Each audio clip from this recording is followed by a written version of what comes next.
Does Utah have the best tight end room in all of college football? I believe so. And is Brant Kuithe the best tight end in college football? He's at least top two, in my opinion. All that and more coming up on today's Locked On Utes.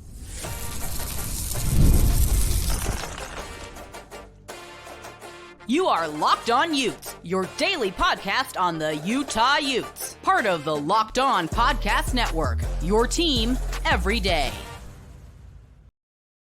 Hello, everyone, and thank you for making Locked On Utes your first listen every single day. We are available on all platforms, including YouTube and wherever you may get your podcast. We are part of the Locked On Podcast Network, your team every day. Thank you for listening to this show every single day. If you are in the market for a second listen, had Spencer McLaughlin on earlier this week. Does a great job of breaking down the sport we all love so much, college football, on Locked On College Football. Today's episode of Locked On Utes is brought to you by Gametime. Gametime is here for you because you can download the Gametime app, create an account, and use code LOCKEDONCollege. That's all caps, no spaces, for $20 off your first purchase. Terms do apply. My name is J2 Wistrcill, former intern inside the University of Utah Athletic Department, and got another great show coming up.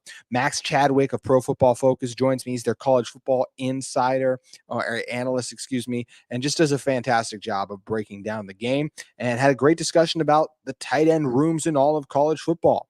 Is this Utah tight end room the best in the country? I truly believe it is. Great debate with Max on that. Is Brant Kuithe the best tight end in college football? That one's a little tougher, just a year and a half removed. But when you look at the other tight ends out there, I believe he's easily top three. And I would personally have him ranked second. So we debate that and had so much fun earlier this week with Spencer McLaughlin talking about Cam Rising's placement amongst the best quarterbacks in all of college football. Had to do the same with Max Chadwick. So I hope you guys enjoy this fun episode talking about the best tight end room in the country, Utah footballs. Excited to be joined now by PFF college football analyst Max Chadwick. And Max, I want to talk about the tight end position, as Utah, I think, has one of the best tight ends in college football, maybe the best. We'll talk about that in the second segment. I do think, Max, they have the best tight end room in the country. And I know that is a bold take, but when you crunch the numbers, to me, it becomes less bold. Which, first of all, and we can crunch the numbers and I'll throw everything in a moment. I believe Utah is the best. I'll say why in a moment, but I think you look at those three starters and we'll talk about the numbers. I'm curious for you, where would you put Utah's tight end room? I put him top five. I think Brant Kuithe is obviously a superstar. I think he's a top three tight end in the country. I had him number 3 in my ranking. I like some of the other guys I have in that room. Obviously, like Landen coming over from Auburn's a really good player. Carson Ryan coming from UCLA is a good player. They're not the best in the country. I think that's pretty clearly Georgia for me. I love Benjamin Wistrcill. He's one of the best tight ends in the country, in my opinion. Oscar Delp is going to be a breakout star at tight end, I think, as well. So those two are two top 10, top 15 tight ends in the country, right? So I think Georgia is pretty clearly number one. But I think you make an argument for anywhere after that for Utah to be in the top 5, though. Mm-hmm. Yeah, Delp's had a really good season last year too. So he's a guy 284 yards, right? So this is why I give Utah the top spot at the edge.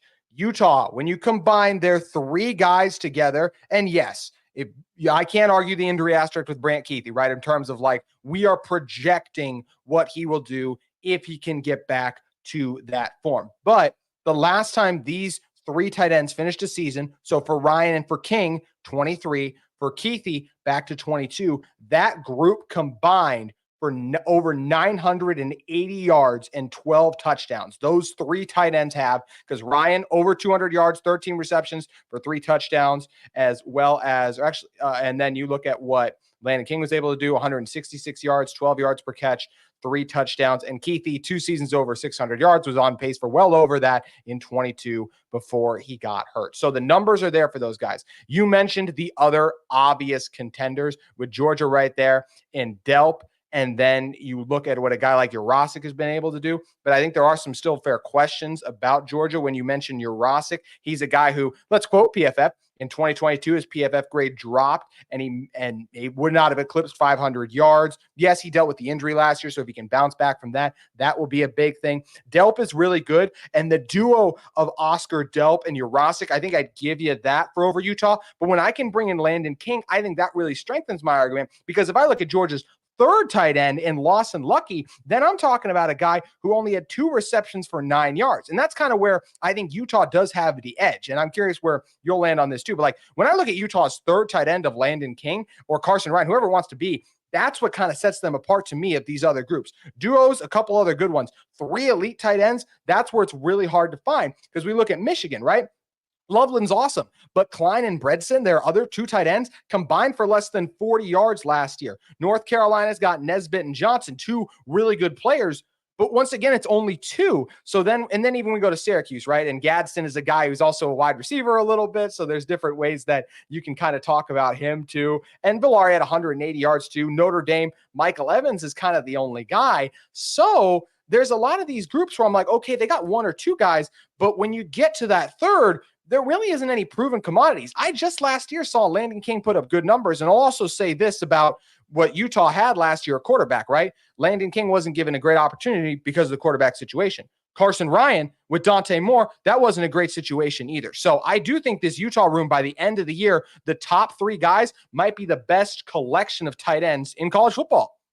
Yeah, that's a good point. I think that Utah does have a proven third option, right? But I still would side with Georgia. Again, I think you could put anywhere Utah from 2 to 5, and I'd be totally fine with it.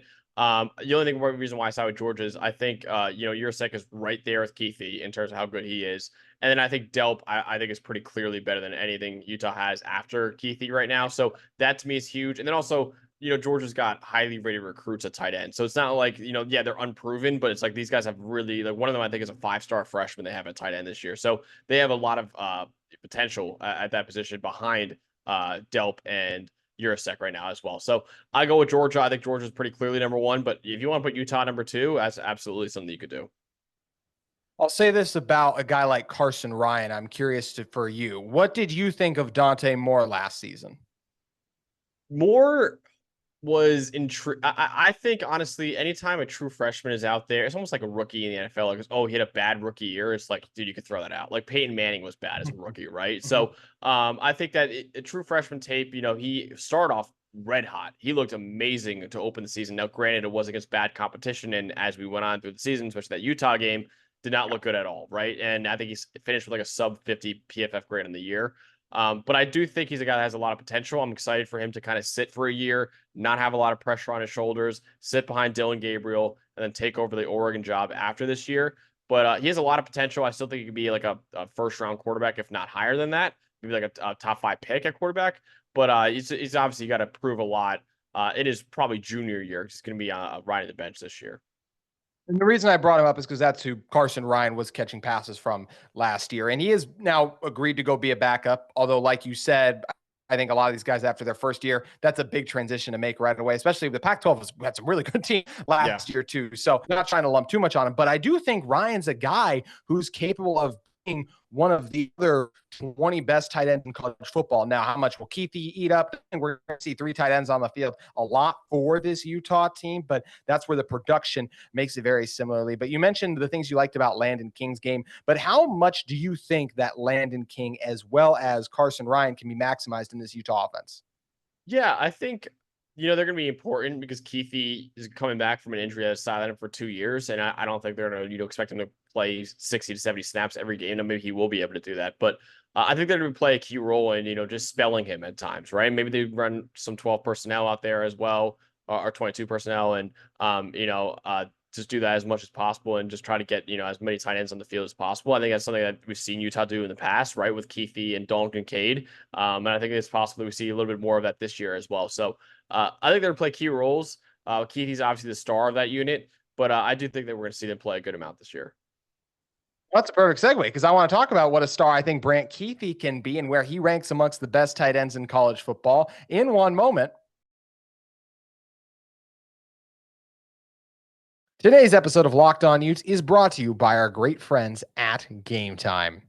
Gametime is your unauthorized ticket place market for Major League Baseball, which makes getting tickets faster and easier. Prices on the Gametime app, they actually go down the closer it gets to first pitch.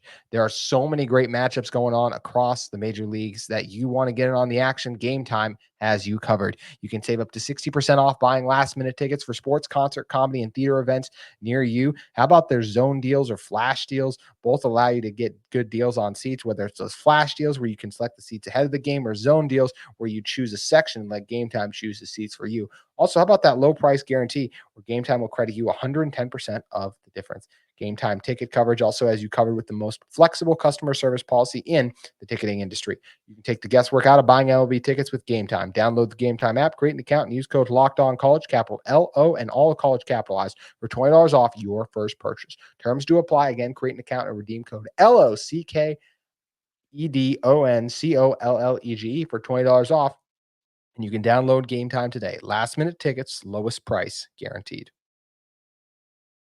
All right, Max, coming back into this one, looking at the best tight ends in college football. This is where it's a very interesting group when you look at what these guys were able to do, right? Because none of them blow you away for me in terms of a yardage standpoint. Like, there's lots of guys that have there's a few guys, I should say, that had over 600 yards, but some of them come with caveats, or to me, there's not a clear-cut number one tight end. Yeah. Now, most people would say, hey, Colton Loveland, 649 yards, 4 touchdowns.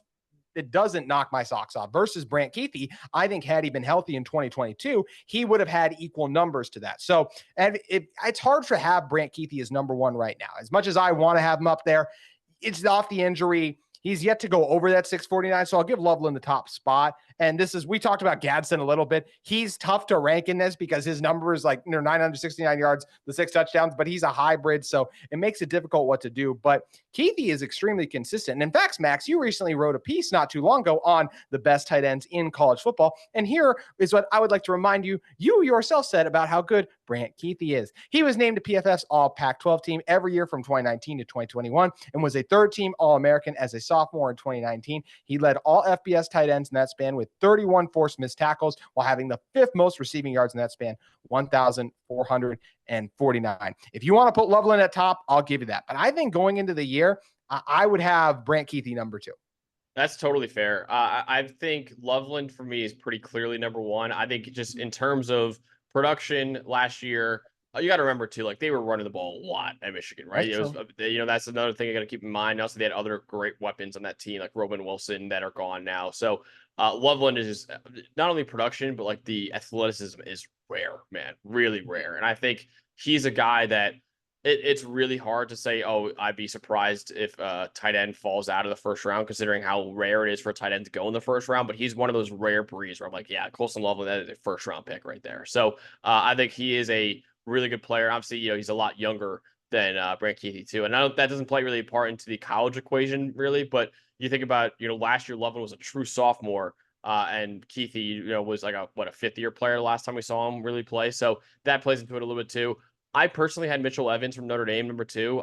He's another, really the entire tight ends list was pretty interesting because most of them came off season-ending injuries, right? Not just Brant Kuithe, right? Mitchell Evans tore his ACL.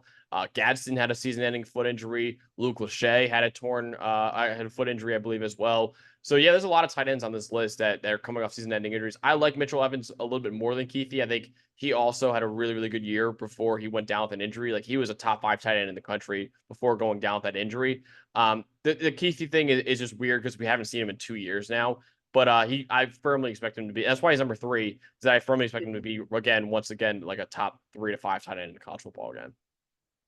Yeah, it's going to be interesting. I mean, and you mentioned all the guys with injuries. We talked about Urosic is another one too, right? Where he missed the end of the season for injury. So it is crazy how much this position has been affected by injuries. And the Loveland piece of it, the upside, is something that you're absolutely right that it's hard to not factor in. I will say Loveland's numbers could be hurt this year by that quarterback situation there. Yeah. That might not accurately portray how good he is.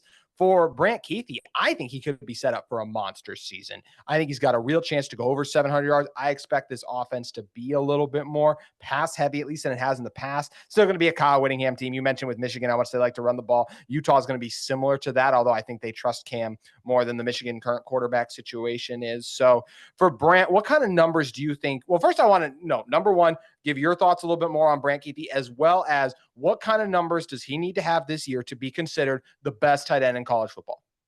Yeah, I think he's just a really good player after the catch. He's actually really undersized for the position. I think so. That's why his NFL evaluation is going to be tough because 1, size, 2, he's a 7th year player. And 3, the injury history, right? With that knee injury, sidelining it for 2 years now. So that is NFL evaluation is going to be really, really tricky because of that. But as a pure college player, I mean, he is undersized, but he's a really great player after the catch. And I'm excited to see what he can do coming off that injury. And hopefully he's back to 100% now. But yeah, he's a really good player. And I think he's, Cam Rising's #1 target this year. And yeah, we could be seeing 6, 7, 800 yards maybe from Brant Kuithe. And I don't think it's out of the realm possibility for him to win a John Mackey Award this year, right? I think you look at Colston, Loveland, you mentioned the quarterback situation. Also, they're going to be running the ball a lot as they always do with Donovan Edwards. So that could hurt his numbers a little bit. You look at Mitchell Evans. They have other weapons there at Notre Dame as well, and they also like to run the ball a little bit, so that could maybe hurt his numbers a little bit. Kuithe, I think, could have some really good numbers that can be, up there with the best in the country. So, yeah, I think a John Mackey Award is certainly possible for Brant Kuithe next year. It's incredibly exciting, the position that Brand is in, because it does feel like he has a shot to be not just Mackey, but be considered the best tight end in college football, which is something that Utah hasn't had since, Dalton Kincaid, what he was able to do just a couple of years ago. So it'd be nice if Utah could get back to that standpoint too. The last thing I want to go back to about this discussion about best tight ends, Max, I'm curious for you. When we look at Loveland versus Kuithe, I think Kuithe is a tremendous route runner. Would you give Loveland the edge over Kuithe as a route runner? I would, only because Okay. Loveland, I think, is rare. I think Kuithe's tremendous. I'm not denying that at all. Kuithe's really good as a route runner, but man, you turn on the Loveland tape, and I'm not comparing him to Travis Kelce, but it's like, dude, like that is a type of like movement ability that you're like, how is that a tight end out there, right? It looks like a wide receiver. Like I saw there are a number of plays I could point to on his tape where he literally broke the safety's ankles, like with his route running, and that's a tight end, like that never happens, right? They're usually lumbering down the field. It's pretty easy to keep up with them. Loveland's one of those guys that's not easy at all to keep up with him. He's a rare athlete at the position, and he's got really good fundamentals already as only a true sophomore last year too. So I would give the edge to Loveland, but that's, again, like Loveland might be the best route runner at tight end in the entire country right now, right? So depending on what you call Bryson Nesbitt from North Carolina or Rodney Gasson from Syracuse as well. But yeah, Loveland is extremely rare. So I think I would give the edge to Loveland, but that's not a slight against Brant Kuithe at all. It's just that Loveland is that special in my opinion.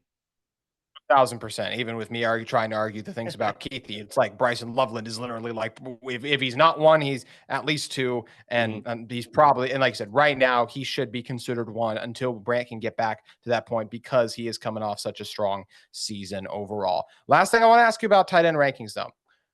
We talked about Utah having 2 other proven commodities at tight ends. What are the odds by the end of the year we're talking about Utah having 3 top 30 tight ends for you?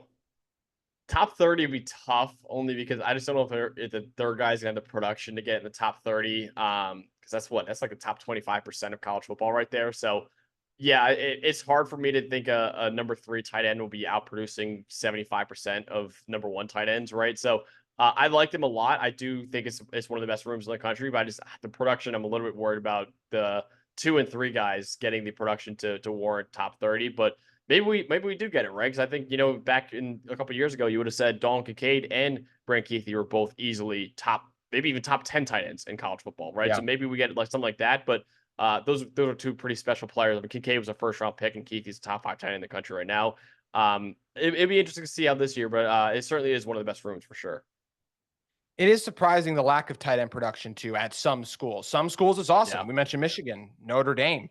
So many other schools we can look at, though, and it's like, oh man, they're tight end at less than 200 yards. They're starting one on the season. Like, some schools just don't utilize the position as much. Yeah. So it's strange. And these rankings are always fun because there are so many great players at these positions. And the number 1 ranking place that gets discussed more than any is obviously quarterback. And that's what I want to talk about. Some quarterback rankings briefly with you, Max. Okay, recently I had a discussion with Spencer McLaughlin, our Locked On College Football guy here at the Locked On Network. And I was talking about the top 10 quarterbacks in college football. I personally have Cam Rising 8th. What is your reaction to that?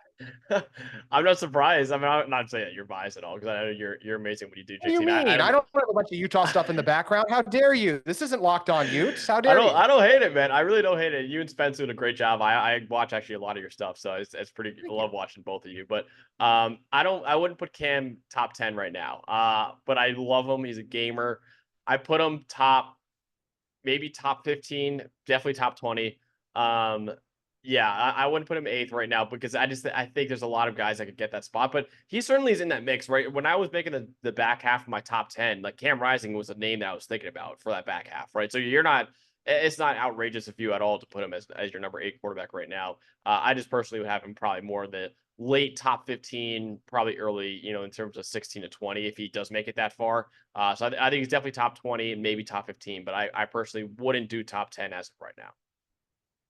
Talk about why that is. So let's pick hairs between these quarterbacks. I'm going to give you, to me, there was a clear 7 that I had over Cam Rising. And after I get done with that 7, because I had Cam 8th personally, I want to hear the names that jump in your head like, okay, they should be above Cam, because I do have some reasonings for why these guys are behind. First, the ones for sure ahead for me: Shedeur Sanders, Carson Beck, Quinn Ewers, Dylan Gabriel, Jalen Milrow, Cam Ward, Noah Fafita. For me, end list. Who jumps out that I haven't said yet? Jackson Dart, I would throw in there. The quarterback from Ole Miss. Did you say you said Gabriel, right? From Oregon? Yes, for sure. Okay, yeah. Cool. So you said Ewers. I would say so that's 8. I even do Cam Ward. I would even argue you can argue Rising over Cam Ward. I think Cam Ward's kind of a roller coaster right now. So I think Rising is right there with him. I think Rising's way less of a roller coaster, and Ward's got a higher ceiling than Rising for sure. So I don't blame you at all. And I think Ward could have a huge year this year. So I think that could ultimately be proven that he could be a really good quarterback. But he's just a little bit too much of a roller coaster for my taste right now. He's really careless with the football as of right now. So that's why I'm a little weary of him. But other guys I had Garrett Green from West Virginia at number 7. Now, I know people will be hearing that and say, wait a minute, this guy completed like 52% of his passes. How on earth is he a top 10 quarterback? You got to know that Garrett Green, all he does is chuck it downfield. And he's actually one of the best deep ball throwers we have. But that's always like, it's literally his average at the target was like 14 yards downfield, which is like one of the highest in the country. So that is why his completion percentage is so low, but he's still a really good quarterback. He had like a 90 grade last year. He had like 800 rushing yards too for West Virginia. So he's a really good dual threat. I'm a Drew Aller guy. I put Drew Aller in my top 10 as well. I think that's another one that people are going to be like, how on earth is he a top 10 quarterback? He is extremely hamstrung by his supporting cast. I mean, the play calling last year was abysmal. The receiving core last year stunk. The offensive line was solid. It wasn't as good as you might think it was, though. He was really held back by that supporting cast, and kind of like I'm not going to say he's being as good as this guy, but like Justin Herbert was held back by Oregon a lot. And I think Aller is kind of in that same boat right now at Penn State. So I still think in terms of how good he is, he's a top 10 quarterback in the country, I think. And then Brady Cook, I put him in my top 10 too, from Missouri. He had an unreal year last year, was one of the best quarterbacks in the SEC. And he's only getting better, I think, with that receiving core he's got there too. So that's another guy. Preston Stone from SMU comes to mind. Connor Wegman from Texas A&M comes to mind. I think DJ Uiagalelei is kind of in that mix as well. Will Howard, Jalen Daniels from Kansas, and Cam Rising, Riley Leonard. Like those are the next guys that come to mind too. So Rising is certainly in that mix, and I think anywhere from 7 to 15 makes sense for me. But yeah, I personally have Rising outside the top 10, only because he's just coming off the injury right now, and we're just kind of waiting to see what we're going to see from him, because we haven't seen him in 2 years now, basically. So. Yeah, that's what makes it interesting with Cam, is how is he going to look after? Because when he was healthy, the offense, 38 points per game, obviously the 2 Pac-12 championships, he's really good against top 10 teams. He's 4-1 overall for his career. That lone loss being in the Rose Bowl versus Ohio State. His QBR was 8th the last time he played versus a guy like Dart, who was 23rd too. And Cam has come up in some of those moments that I talked about where Dart at times I felt like, and this is nitpicking with these level of guys, that Dart's like, I just want that throw right there, or just make that play too. So that's what will make this really interesting come the fall. Yeah, it's just like projecting too, right? I think Dart in that offense, like the receiving core he's got at Ole Miss, the running backs he got at Ole Miss, Lane Kiffin drawing up plays for him. Like I think Jackson Dart, if we're doing a Heisman ranking right now, Dart might be my number 3 Heisman contender right now. Really? Like, I think he's gonna put up huge numbers next year. I think Gabriel's probably my pick, and then I put Beck. Dart might be 3, honestly, after that. So I'm a huge fan of Jackson. I'm a huge fan of Jackson Dart's Heisman odds. I am with you on the issues with him, because I think as an NFL quarterback prospect, the issues with him is like, okay, once you're taken out of that Lane Kiffin offense, which is designed beautifully we've seen plenty of quarterbacks under Lane Kiffin succeed wildly and then go to the NFL and not do anything, right? I'm a little bit worried about Jackson Dart in that aspect as well. Where it's like, okay, how easy is it for you? And then, like you mentioned, the Georgia game, all the big games against, elite defenses, he doesn't come up big at all, right? The Alabama game, he didn't really play that great. Georgia game, he didn't really play that great. So now it's like, okay, when everyone knows you're going to throw the football, what are you going to do? That's my issue with Jackson Dart right now. So the question about the Lane Kiffin offense is certainly a valid one with Jackson Dart. But in terms of how good he is in that system, he is, I think, one of the 5 or 6 best quarterbacks in the country. Yeah, he has the chance to be this fall for sure. That was someone actually, Max, I had a chance to interview in high school out in Utah because he was putting up numbers out there. Yeah, and it was nice. Yeah, I knew he'd go on to do good things. I didn't know he'd go on to be and originally went to USC obviously too. Yep. So it's been fun to watch his rise as well. And these lists are always so fascinating, right? Too, because there's guys on here like Nico. I'm not going to get his last name right, but he's got a chance to be up here. Tennessee's quarterback. Oh, absolutely. Weigman, Johnson, Nussmeier, Miller Moss, the Lincoln Riley quarterback's never bad. Yep. So there's all these guys too where is Cam going to be a guy who is able to keep his place in the top 10 in, like I said, my personal rankings? And I understand why people don't have him in the top 10, especially coming off that injury. Or is he going to be able to shave off these guys that rise above him? Or is he going to be one of the ones that fall out? That's where this is going to be really interesting because, man, there are a lot of good quarterbacks in the sport right now, I will say, for the guys that we just had to leave out. And that's what's going to make the Big 12 and just college football in general really fun this year, right, Max? Oh, absolutely, man. I mean, like I said, those first 6 of Beck, Gabriel, Sanders, Milroe, Ewers, and Dart, like that is a pretty solid, rock solid top 6 for me. 7 through whatever is wide open. So, and Rising is absolutely in that whatever right now. So he's a guy that I really like. And like I said, there's guys that haven't played enough for me to rank him, but absolutely like Nico Iamaleava. Hopefully I got that right. He better is than me. Currently like one of the top Heisman odds right now, right? So he absolutely could be. I just didn't rank him because he only played 1 game last year, but he is got all the tools in the world. And that Tennessee offense is again like a Lane Kiffin offense. Like you're going to put up huge numbers in that Tennessee offense too. So Nico, Miller Moss, like when was the last bad Lincoln Riley quarterback? Like Spencer Rattler got benched and he was like good when he got benched, right? So that's like Spencer Rattler is by far the biggest failure that Lincoln Riley's ever had at quarterback. And he just got drafted into the NFL by the New Orleans Saints, right? I mean, you've had 3 Heisman Trophy winners. Like literally all he's had as a head coach was Baker Mayfield, then Kyler Murray, then Jalen Hurts, then Spencer Rattler, then Caleb Williams, right? So it's like he's never had a bad quarterback. I don't know if Miller Moss would be a number 1 overall pick like the 3 of them have been, but I think he's going to be really, really good in Lincoln Riley's office because we've never seen it fail. We have not ever seen it fail, and I'll never, ever predict it to fail. Until it happens, right? Because it hasn't happened before. So, I think Miller Moss is a really safe bet too to be like a top 10 to 15 guy. Just again, we haven't seen enough of him for me to rank him yet, though. Yeah, it's going to be fun to see out where these quarterbacks all end up settling, and can't wait for the college football season to get rolling. Max, you do a great job breaking down the game. Where can everyone follow you at and absorb more of your content? Yeah, so you can find it at pff.com, and if you want to watch me and Dolan on the PFF College Football Show. You can find that on YouTube and anywhere you get your podcast too. Awesome. Thank you so much again for joining me, Max. Awesome. Thanks, JT. That's going to do it for today's edition of Locked On Utes. We'll be back with you soon for more Utah football related content.